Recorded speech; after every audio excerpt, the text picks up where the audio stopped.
Welcome to my old students. Dhurandhar classes YouTube channel पर आपका स्वागत है। हम डिफरेंशियल इक्वेशन के बारे में पढ़ रहे थे, उसमें मैंने आपको वन पर्टिकुलर सॉल्यूशन के बारे में आपको रिकेट इक्वेशन बता दी थी। टू पर्टिकुलर सॉल्यूशन के बारे में भी मैंने आपको बता दिया था। आज हम टॉपिक लेके आए थ्री पर्टिकुलर सॉल्यूशन। अब हम आपको थ्री पर्टिकुलर सॉल्यूशन, कोई भी तीन पर्टिकुलर सॉल्यूशन मानेंगे और उसको कैसे हल करेंगे वो देखेंगे। तो मैंने आपको वन पर्टिकुलर सॉल्यूशन क्या होता है और रिकेट इक्वेशन में मान कैसे पुट करते हैं और उसको कैसे सॉल्व करते हैं वो सब कुछ मैंने पहले वाली क्लास में बता दिया था। इसके बाद मैंने बताया था टू पर्टिकुलर सॉल्यूशन क्या होता है, और टू पर्टिकुलर सॉल्यूशन में हम दो कोई भी सॉल्यूशन मानते हैं और उसे सॉल्व करते हैं, y और y1 का मान निकालते हैं और फिर इक्वेशन रिकेट इक्वेशन में पुट करते हैं और उसका सॉल्यूशन करते हैं। आज हम देखेंगे यदि थ्री पर्टिकुलर सॉल्यूशन हो तो उसको कैसे सॉल्व करेंगे। तो देखिए, जैसे आप हेडिंग डाल दीजिए, जैसे where three particular solution are given of Riccati equation. अब हम जानते क्या जानते हैं रिकेट इक्वेशन क्या होती है। हम शुरू से पढ़ते आए हैं कि रिकेट इक्वेशन क्या होती है, उसे किस प्रकार से दर्शाते हैं। तो लिखिए, जैसे now we know that condition of Riccati equation, ये हमारी रिकेट इक्वेशन है। Riccati equation dy upon dx को हम क्या y1 भी लिखते हैं। तो y1 इक्वल टू क्या होता है, p plus Q Y plus R Y square. ये हमारी रिकेट इक्वेशन है। अब ये रिकेट इक्वेशन तो मैंने आपको जब क्लास की शुरुआत हुई थी तभी मैंने आपको रिकेट इक्वेशन बता दी थी। तो ये रिकेट इक्वेशन अब तक तो आपको याद हो जानी चाहिए। तो यदि आपको कोई भी सॉल्यूशन दे रखा है, आपको कोई भी सॉल्यूशन दे रखा है, जैसे आपको कोई भी इक्वेशन दे रखी है, तो आपको उससे किससे सॉल्व करना है, तो रिकेट इक्वेशन से सॉल्व करना है। ये रिकेट इक्वेशन आपको याद होगी तब उसका सॉल्यूशन हो पाएगा, वरना नहीं हो पाएगा। तो ये dy upon dx equal to ये मान होता है। तो आपको यदि कोई भी इक्वेशन दे रखी है तो dy अपॉन dx को एक तरफ रखिए और बाकी सभी मान को दूसरी तरफ ले जाइए, और फिर dy अपॉन dx की वैल्यू ज्ञात करके फिर उसको आगे जैसे मैंने आपको पहले वाले क्लासों में बताया था वैसे सॉल्व करना है। आज क्या है कि थ्री पर्टिकुलर सॉल्यूशन है तो उसका कुछ अलग सूत्र लगेगा, और इसमें थ्री पर्टिकुलर सॉल्यूशन में तीन मान मानने पड़ेंगे। कौन कौन से हम मानते हैं, जैसे let the condition of given solution of Riccati equation are, हमने पहला मान माना px माना, दूसरा मान माना qx माना और तीसरा मान माना rx माना। ये हमने तीन मान लिए, क्योंकि थ्री पर्टिकुलर सॉल्यूशन बोल रहा है तो हमें तीन मान मानने पड़ेंगे। तो यहाँ पे हमने तीन मान माने, px qx और rx, तीन मान माने। अब हम इसको क्या करेंगे, जो रिकेट इक्वेशन का फार्मूला होता है उसमें मान पुट करेंगे और हम वैल्यू निकालेंगे। ये फॉर्मूले आपको याद रखना पड़ेगा। जैसे ये हमारा थ्री पर्टिकुलर सॉल्यूशन का मान ज्ञात करने का ये फार्मूला होता है। जब इसमें आप मान रखोगे तो आपको वैल्यू मिल जाएगी। ये फार्मूला आपको याद होना चाहिए। एक तो रिकेट इक्वेशन याद होनी चाहिए। रिकेट इक्वेशन क्या होती है, dy upon dx equal to p plus Q Y plus R Y square. ये रिकेट इक्वेशन आपको याद होनी चाहिए। दूसरा फार्मूला थ्री पर्टिकुलर सॉल्यूशन में क्या है, p minus Q R minus Y upon are minus Q और p माइनस वाई इक्वल में कॉन्स्टेंट वैल्यू आएगी, इक्वल में कॉन्स्टेंट वैल्यू आएगी। तो ये मान आपको याद रखना पड़ेगा। ये एक फॉर्मूला है थ्री पर्टिकुलर सॉल्यूशन को, थ्री पर्टिकुलर सॉल्यूशन का जो रिकेट इक्वेशन होती है उसका ये फार्मूला है, p minus Q R minus Y upon are minus Q p minus Y equal to constant. तो ये फॉर्मूला आपको याद होगा तब थ्री पर्टिकुलर सॉल्यूशन आप निकाल पाओगे, वरना बिना फॉर्मूले के सॉल्यूशन करना असंभव है। तो आपको ये फॉर्मूला याद होना चाहिए। और प्रत्येक क्लास में मैंने आपको जो भी सवाल करवाए, जिस तरह से स्टेप बाय स्टेप करवाए, उसी तरह से आपको स्टेप बाय स्टेप सवाल को करना है, तभी आपको पूरे के पूरे मार्क्स मिलेंगे। अब इस फॉर्मूले में मान कैसे रखते हैं, तो इससे संबंधित हम एक सवाल कर लेते हैं। ये हमारे पास एक सवाल है, जैसे ये एक सवाल है, ये सवाल है सो डेट 1x x स्क्वायर। ये तीन मान हमें दे रखे, 1x x स्क्वायर। ये थ्री पर्टिकुलर सॉल्यूशन, तीन यहाँ पे वैल्यू दे रखी है हमें। Are three integral of X square minus one dy upon dx equal to minus X square plus X square minus one plus Y square and hence obtain the general solution. ये हमें एक equation दे रखी है और हमें तीन value दे रखी है। एक इक्वेशन दे रखी है और तीन वैल्यू दे रखी है। अब हमें तीन वैल्यू दे रखी है, तो ये क्या एक थ्री पर्टिकुलर सॉल्यूशन है। तो अब हमें थ्री पर्टिकुलर सॉल्यूशन का रिकेट इक्वेशन का फार्मूला लगाना है और उसमें वैल्यू पुट करनी है और इस इक्वेशन को हमें सॉल्व करना है। तो अब इसको कैसे करेंगे, तो देखिए हमें क्या दे रखा है, इक्वेशन दे रखी है, तो उस इक्वेशन को एज इट इज लिखेंगे। तो हमें दे रखी है उसे लिखेंगे गिवन कंडीशन डिफरेंशियल इक्वेशन। हमें डिफरेंशियल इक्वेशन क्या गिवन है, तो X X square minus 1 divide upon D X equal to minus X square plus X square minus 1 plus Y square, ये हमें गिवन है। तो ये हमें गिवन है, तो हम इसको इक्वेशन 1 नाम दे देते हैं, इसको हम इक्वेशन 1 नाम दे देते हैं। तो इसको हमने इक्वेशन 1 नाम दे दिया। अब हमें 3 पर्टिकुलर सॉल्यूशन क्या क्या दे रखे हैं, 1 दे रखा है, एक्स दे रखा है और एक्स स्क्वायर दे रखा है। 1 एक्स स्क्वायर 3 हमें पर्टिकुलर सॉल्यूशन दे रखे हैं। तो हम इसको कैसे दर्शाएंगे, हमें जो सॉल्यूशन दे रखे हैं वो and given solution of above equation, ये इक्वेशन में सॉल्यूशन दे रखे हैं। पहला मान 1 दे रखा है, दूसरा एक्स दे रखा है और तीसरा एक्स स्क्वायर दे रखा है। तो पी एक्स का मान 1, क्यू एक्स का मान x और आर एक्स का मान आर एक्स स्क्वायर है। अब हम क्या जानते हैं, हम ये 3 पर्टिकुलर सॉल्यूशन का फॉर्मूला क्या जानते हैं। मैंने अभी आपको फॉर्मूला बताया था कि 3 पर्टिकुलर सॉल्यूशन को सोल्व करने का क्या फार्मूला होता है। तो ये फार्मूला होता है, 3 पर्टिकुलर सॉल्यूशन को सोल्व करने का यह फार्मूला होता है P minus Q R minus Y upon are minus Q और P minus Y equal to constant. तो ये कॉन्स्टेंट वैल्यू है, ये हम फॉर्मूला जानते हैं। तो आप P Q और R के मान हमें इस इक्वेशन में पुट करनी है। जो 3 पर्टिकुलर सॉल्यूशन का जो फॉर्मूला है उसमें हमें P Q और R के मान हमें इसमें पुट करने हैं। P Q और R के मान कौन कौन से, P का मान 1, Q का मान x और R का मान एक्स स्क्वायर। तो हम ये जानते हैं कि we know that condition general solution of differential equation, जो डिफरेंशियल इक्वेशन की जनरल सॉल्यूशन की जो कंडीशन होती है वो हम जानते हैं। क्या जानते हैं, तो ये देखिए, ये हम फार्मूला जानते हैं कि P minus Q R minus Y upon are minus Q P minus Y equal to constant. तो ये कॉन्स्टेंट वैल्यू है, ये हम जानते हैं। अब P Q और R की हमें वैल्यू पुट करनी है। P की वैल्यू कौन सी थी, P की वैल्यू 1 थी, Q की वैल्यू x थी और R की वैल्यू एक्स स्क्वायर थी। तो P की वैल्यू 1 रखी, Q की वैल्यू x रखी, R की वैल्यू एक्स स्क्वायर रखी, y का y एज इट इज आ गया अपॉन R की value x square minus Q की वैल्यू क्या थी, R x थी तो x रख लिया और P की वैल्यू 1 का 1 लिख लिया माइनस y इक्वल टू ये कॉन्स्टेंट। तो ये कांस्टेंट वैल्यू है। इससे आगे सॉल्व करो तो अच्छी बात है, नहीं तो यहाँ तक ही कर लो तो ये इतना सफिशियंट है। आप यहाँ तक वैल्यू रख के फिर जैसे मतलब आप अंदर इसका गुणा भी करवा सकते हो, और यहाँ पे तो कांस्टेंट वैल्यू इसलिए यहाँ पे गुणा करके यहाँ पे छोड़ दोगे और हैंस प्रूफ यहाँ पे लिख लोगे तो इतना ही सफिशियंट है।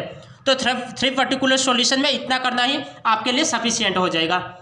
तो मैंने अभी तक आपको रिकेट इक्वेशन के बारे में क्या क्या पढ़ाया, मैंने रिकेट इक्वेशन के बारे में एक रिकेट इक्वेशन बताया। देखो मैंने अभी तक रिकेट इक्वेशन के बारे में जो भी पढ़ाया था उसका हम रिवीजन कर लेते हैं। आज मैं ओनली फॉर ए की जो 3 पर्टिकुलर सॉल्यूशन क्या होता है वही समझाने के लिए मैंने क्लास को रिकॉर्ड किया। तो आप रिकेट इक्वेशन के बारे में अभी तक क्या क्या पढ़ा वो भी देख लो।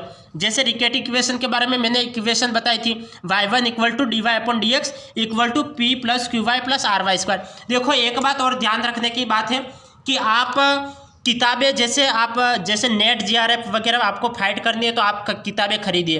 अगर फाइट करनी है तो खरीदो तो अच्छी बात है, क्योंकि किताबों से ज़्यादा तो कोई पढ़ा नहीं सकता। आप खुद अगर किताबें पढ़ते हो तो अच्छी बात है, वरना जो हम पढ़ा रहे हैं वही आपके लिए सफिशिएंट है। जो मैं लगभग पूरी यूनिट करवा दूंगा तो या जो आप पढ़ रहे हो तो वो इतना ही सफिशिएंट हो जाता है, ये इतना ही आपको याद रखना है। जैसे रिकेट इक्वेशन क्या थी, और आप किताबें ले आओगे तो भी उसमें आपको वैसे वहाँ की लैंग्वेज कुछ अलग ही होती है, वहाँ पे आपको समझ में नहीं आ सकता है। y1 equal to dy upon dx equal to p plus Q Y plus R Y square, ये क्या है, ये रिकेट इक्वेशन है। अब मैंने आपको क्या बताया था, मैंने आपको एक सॉल्यूशन जनरल सॉल्यूशन मानने के लिए बताया था। जनरल सॉल्यूशन क्या था, जनरल सॉल्यूशन था y equal to minus u1 upon r you.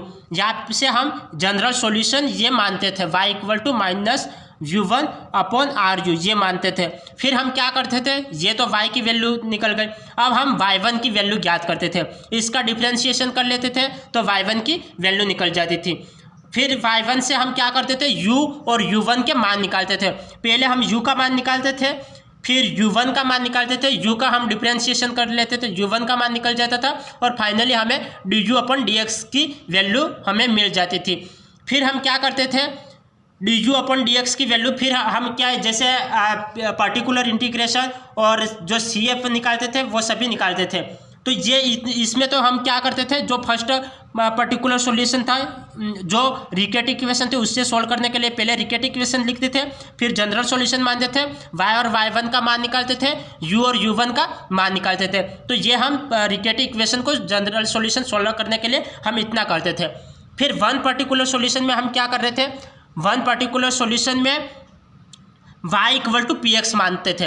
एक पर्टिकुलर सॉल्यूशन हमें मानना पड़ता था, तो हम एक पर्टिकुलर सॉल्यूशन मानते थे। तो जो p x y equal to p x हमने माना, फिर इसके बाद हम क्या कर लेते थे, रिकेटी इक्वेशन लगा लेते थे। रिकेटी इक्वेशन क्या थी, हम ये मान के चलते थे कि y equal to p x plus 1/z। यहाँ से हमें y की वैल्यू निकल जाती थी। y की वैल्यू निकाल के हम क्या करते थे, y1 की वैल्यू निकालते थे, और y1 की वैल्यू निकाल के y और y1 की वैल्यू निकाल के रिकेट इक्वेशन में पुट करते थे, और वहाँ से हम z की वैल्यू ज्ञात करते थे। तो ये हम क्या करते थे, फर्स्ट पर्टिकुलर सॉल्यूशन में ये कंडीशन हम अप्लाई करते थे।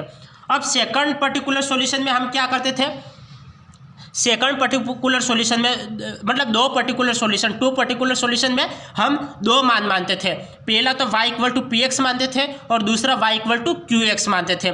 फिर इसमें जनरल सॉल्यूशन कितने लगते थे, दो लगते थे। एक तो p का लगता था, दूसरा q का लगता था। p का लगता था तब y equal to p x plus 1/z मानते थे, जब q का मान लगता था तब y equal to q x plus 1/z मानते थे। फिर हम क्या करते थे, यहाँ से y की वैल्यू और फिर इसका y1 निकालते थे, इसका डिफ्रेंशिएशन करते थे, फिर ये y की वैल्यू और फिर इसका डिफ्रेंशिएशन करते थे। फिर इसके बाद हम करते थे, इसको इक्वेशन 3 नाम दे देते थे, इसको इक्वेशन 4 नाम दे देते थे, और फिर इक्वेशन 3 और इक्वेशन 4 से हम इसका सॉल्यूशन निकालते थे। फिर हम z की वैल्यू अंतिम में इसकी z की वैल्यू निकाल लेते थे। अब थ्री पर्टिकुलर सॉल्यूशन में हम क्या कर रहे हैं, थ्री पर्टिकुलर सॉल्यूशन में हम देख रहे हैं कि तीन पर्टिकुलर सॉल्यूशन हमें मानने पड़ रहे हैं। कौन कौन से, y equal to p x माना, y equal to q x माना और y equal to r x माना। तो ये हमें तीन पर्टिकुलर सॉल्यूशन हमें मानने हैं। और फिर जो थ्री पर्टिकुलर सॉल्यूशन का जो कंडीशन है, जो फार्मूला है, उसमें हमें p, q और r के मान रखने हैं और फिर उसको कांस्टेंट सिद्ध कर लेना है। तो हमें थ्री पर्टिकुलर सॉल्यूशन का मान निकल जाएगा, इसका थ्री पर्टिकुलर सॉल्यूशन का मान निकल जाएगा। अब देखिए, जैसे मैंने आपको पहले बताया था, ये मैंने आपको पहली क्लास में बताया था, क्या कर रहे थे, ये रिकेट इक्वेशन मानते थे और रिकेट इक्वेशन को मान के फिर यहाँ से ये तो d y upon D x y1 की वैल्यू है, y1 की वैल्यू तो हम y की वैल्यू हम मानते थे y equal to -u/-u1/r u, और r 0 के बराबर नहीं होना चाहिए। फिर अगर इसको फर्स्ट जनरल सॉल्यूशन को सिद्ध करने के लिए हम क्या करते थे, यहाँ से y1 की वैल्यू तो हमें मिली हुई होती थी, y की वैल्यू हम निकालते थे, ये y की वैल्यू है -u1/r u। फिर जो dy अपॉन dx था तो इसमें हम y की वैल्यू पुट करते थे, तो यहाँ पे हमने y की वैल्यू पुट कर ली। तो ये सब कुछ मैं पहले वाली क्लासों में समझा चुका हूँ, मैं तो आज ओनली फॉर रिवीजन कर रहा हूँ। तो ये y1 की वैल्यू हमारे पास मिल गई। अब हम आगे करेंगे, इसका सॉल्यूशन निकालेंगे और अंतिम में y का मान निकालेंगे। आप सब कुछ डिटेल समझने के लिए आप स्टेप बाय स्टेप करते रहोगे तो आपको सब कुछ समझ में आ जाएगा। इसको जब सॉल्व करते थे तो u का मान निकलता था, u इक्वल टू क्या होता था, c1f(x) प्लस c2g(x). यहाँ से u का मान निकलता था, इसका डिफ्रेंशिएशन करते थे तो u1 निकल जाता था, u और u1 का मान फिर हम जो जनरल सॉल्यूशन है उसमें हम पुट करते थे, y equal to -u1/r u, u1 और u का मान पुट करके हमें लास्ट में जो जनरल सॉल्यूशन था वो मिल जाता था। तो फिर हम लास्ट में लिख लेते थे जनरल सॉल्यूशन ऑफ रिकेटी इक्वेशन। तो ये हमारे रिकेटी इक्वेशन का जनरल सॉल्यूशन ये सिद्ध हो गया।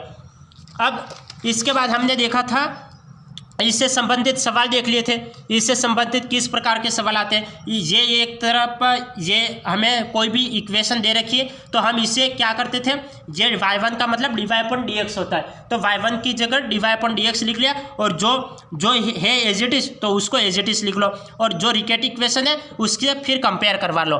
तो यहाँ पे कंपेयर करवा लिया, p का मान -2 आ गया, q का मान -5 आ गया और r का मान -2 आ गया, तो p q r के मान निकल गए। फिर हम क्या करते थे, जनरल सॉल्यूशन ये y equal to -u1/r u ये मानते थे। अब हम क्या करेंगे, जो y है तो इससे y1 निकालेंगे और वाई जो वाई का मान है वो उसे हम रिकेट इक्वेशन में पुट करेंगे। तो फिर ये आगे सोल्व करेंगे तो वाई और वाई वन, फिर लास्ट में आपको यू की वैल्यू निकल जाएगी। जैसे मैंने पहले आपको बताया था वैसे ही करना है। यू की वैल्यू निकालो, फिर u1 की वैल्यू निकालो, इसका डिफ्रेंशिएशन करोगे तो u1 की वैल्यू निकल जाएगी, और u1 की वैल्यू निकलेगी तब u और u1 के मान आपको जनरल सॉल्यूशन में पुट करना है, y इक्वल टू u1/2u में पुट करना है, तो लास्ट में आपको आंसर मिल जाएगा। तो ये हो गया। फिर इसके बाद हमने देखा था कि ये भी हमने इसका सवाल किया था, जो फर्स्ट जो जनरल सॉल्यूशन है उससे रिलेटेड हमने सवाल किया था। ये हमें इक्वेशन दे रखी है, ये एक इक्वेशन दे रखी है, तो हम क्या करेंगे, जो dy/dx है उसको तो एक तरफ रखेंगे, बाकी सभी मान को उधर भेज देंगे। तो इस तरह से आपको सॉल्व करना है, रिकेट इक्वेशन लगानी है और रिकेट इक्वेशन के अनुसार उसको डाल लेना है और आपको मान निकाल लेना है।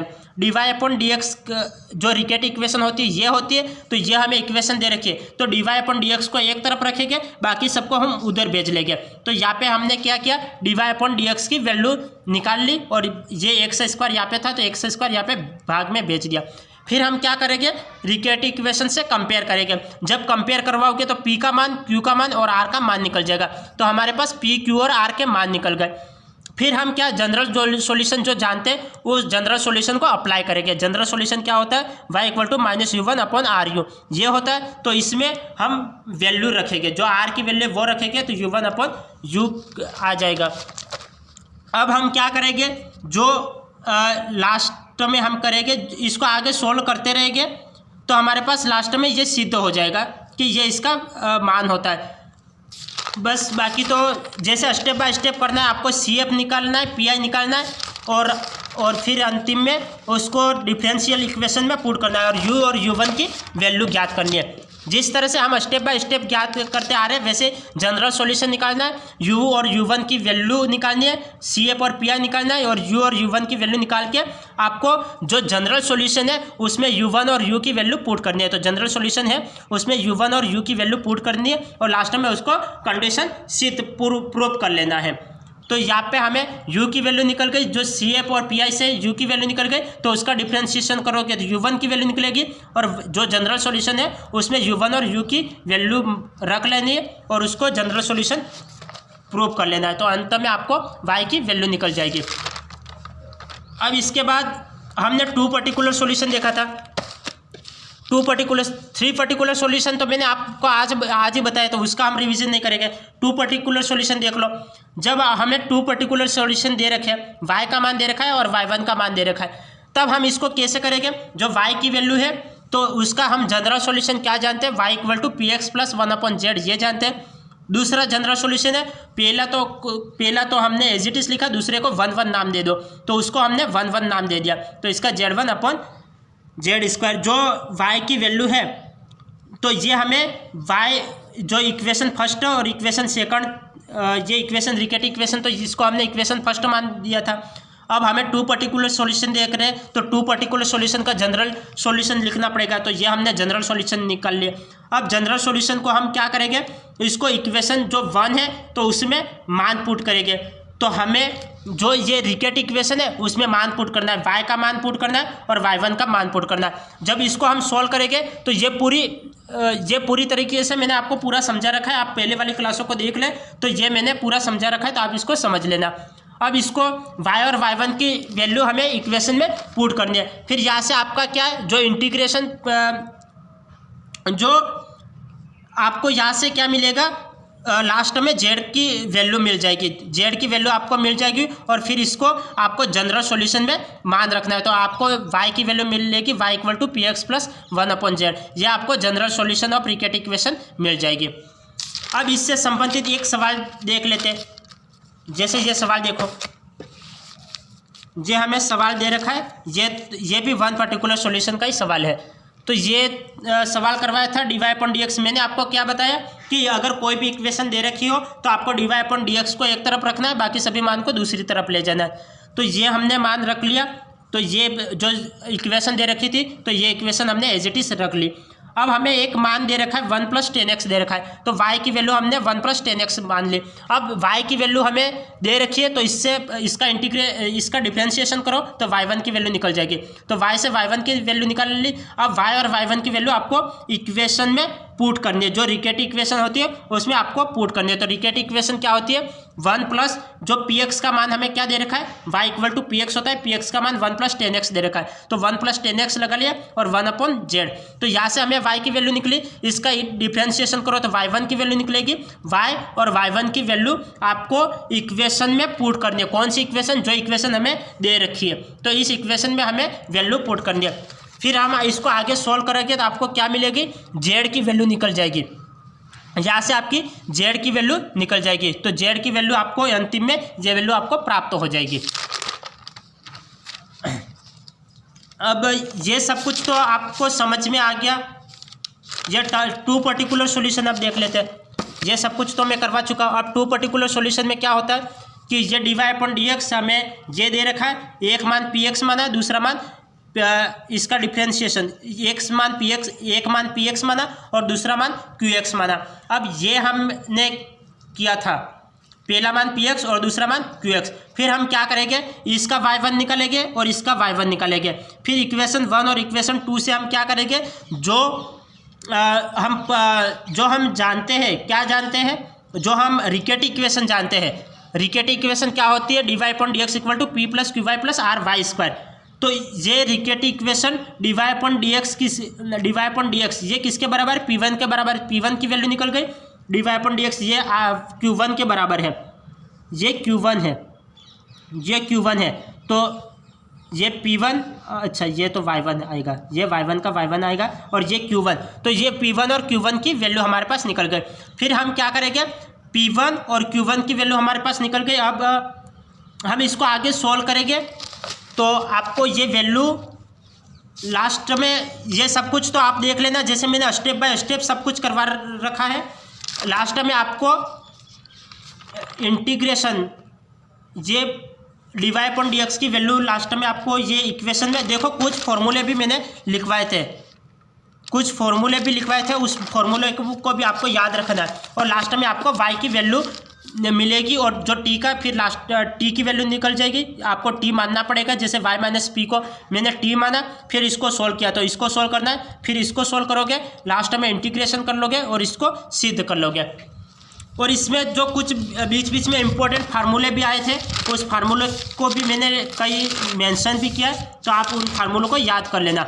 जैसे जो p1, q1 और r1 के मान निकालने के लिए कुछ फॉर्मूले थे, जैसे ये फॉर्मूला q1 का मान निकालने का, ये फॉर्मूला q1 = q/dz/dx का होल स्क्वायर, ये q1 का फॉर्मूला है, तो ये आप याद कर लेना। q1 ज्ञात करने का ये फॉर्मूला q/dz/dx का होल स्क्वायर।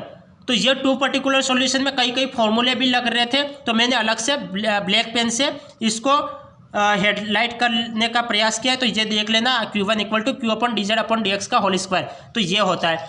दूसरा फार्मूला p1 का मान ज्ञात करने का ये फार्मूला होता है। p1 का मान ज्ञात करने का ये फार्मूला p1 = d²z/dx² + p/dz/dx का होल स्क्वायर, ये p1 की वैल्यू ज्ञात करने का ये फार्मूला है। अब लास्ट में r1 ज्ञात करने का ये फार्मूला, r1 ज्ञात करने का ये फार्मूला, r1 = p1/dz/dx का होल स्क्वायर, ये r1 ज्ञात करने का फार्मूला है। फिर लास्ट में p1, q1 और r1 की वैल्यू आपको इक्वेशन, जो ऑल वैल्यू इक्वेशन में आपको पुट करनी है और लास्ट में आपको y की वैल्यू मिल जाएगी। इस तरह से जो फर्स्ट पर्टिकुलर सॉल्यूशन है उसको कैसे सोल्व करते हैं, सेकंड पर्टिकुलर सॉल्यूशन क्या होता है, और ये थर्ड पर्टिकुलर सॉल्यूशन तो मैंने आज ही आपको बताया। तो ये सब कुछ मैंने आपको रिवीजन करवा लिया। फर्स्ट पर्टिकुलर सॉल्यूशन को आप रिकेट इक्वेशन से कैसे सोल्व करोगे, और एग्जाम में ज़्यादातर पूछा जाता है फर्स्ट पर्टिकुलर सॉल्यूशन ये पूछा जाता है और दूसरा ये पूछा जाता है। बाकी थर्ड और फोर्थ तो बहुत कम पूछे जाते हैं, लेकिन ये एक तो इनका जनरल सॉल्यूशन कैसे निकालते हैं, तो ये आपको प्रूव करने के लिए के बारे में आपको पूछ सकता है। और ये भी आपको फर्स्ट पर्टिकुलर सॉल्यूशन मान के उसको कैसे सॉल्व करते हैं, ये डायरेक्ट प्रश्न उठ सकता है, जैसे 10-10 नंबर के प्रश्न उठ सकते हैं। और जो मैंने जो थर्ड कंडीशन और फोर्थ कंडीशन, ये 2 पर्टिकुलर सॉल्यूशन और 3 पर्टिकुलर सॉल्यूशन, इससे आपका 1-1 या 2-2 नंबर के यहाँ से प्रश्न बनेंगे। तो आज की क्लास को हम यही एंड करते हैं, फिर मिलेंगे नेक्स्ट क्लास में। तब तक के लिए आपका दिन शुभ रहे। धन्यवाद।